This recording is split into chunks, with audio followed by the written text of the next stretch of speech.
And there is a budget showdown in Washington, D.C. tonight. The clock ticking, time running down. Republicans and Democrats are locked on a budget collision course. And if this lasts until Friday, the government has to shut down.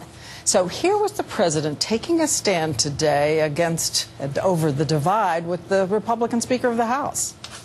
We can't have a my way or the highway approach to this problem, because if we start applying that approach, where I've got to get 110% of everything I want, or else I'm going to shut down the government, we're not going to get anything done this year. We've made clear that we're fighting for the largest spending cuts possible.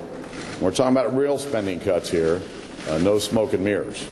So let's bring in Jake Tapper at the White House tonight. Jake, how far apart are they, and is someone going to blink? They're pretty far apart right now. President Obama hosted congressional leaders, including Speaker Boehner, at the Oval Office for about an hour and 10 minutes. Here's where each side is coming from. Republicans want $61 billion in spending cuts. They also want to cut funding to National Public Radio and to Planned Parenthood. Democrats, President Obama, want $33 billion in proposed spending cuts, and they want to fund NPR and Planned Parenthood. It does not sound as though there was much progress at today's meeting. One source told me we still have a lot of talking to do. Diane? So give us a realistic prediction about a government shutdown?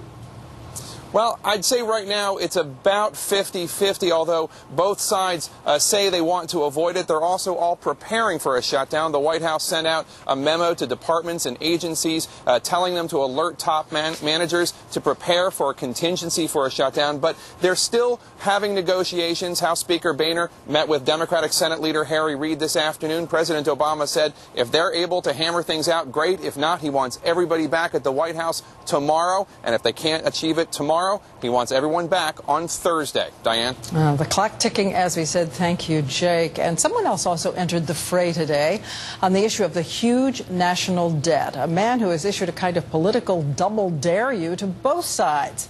He is House Budget Chairman Paul Ryan, and he told Jon Karl that today is the day simply to face the truth. For Paul Ryan, this is not just about government spending. It's a life or death struggle for the U.S. economy. The nation's fiscal trajectory is simply not sustainable.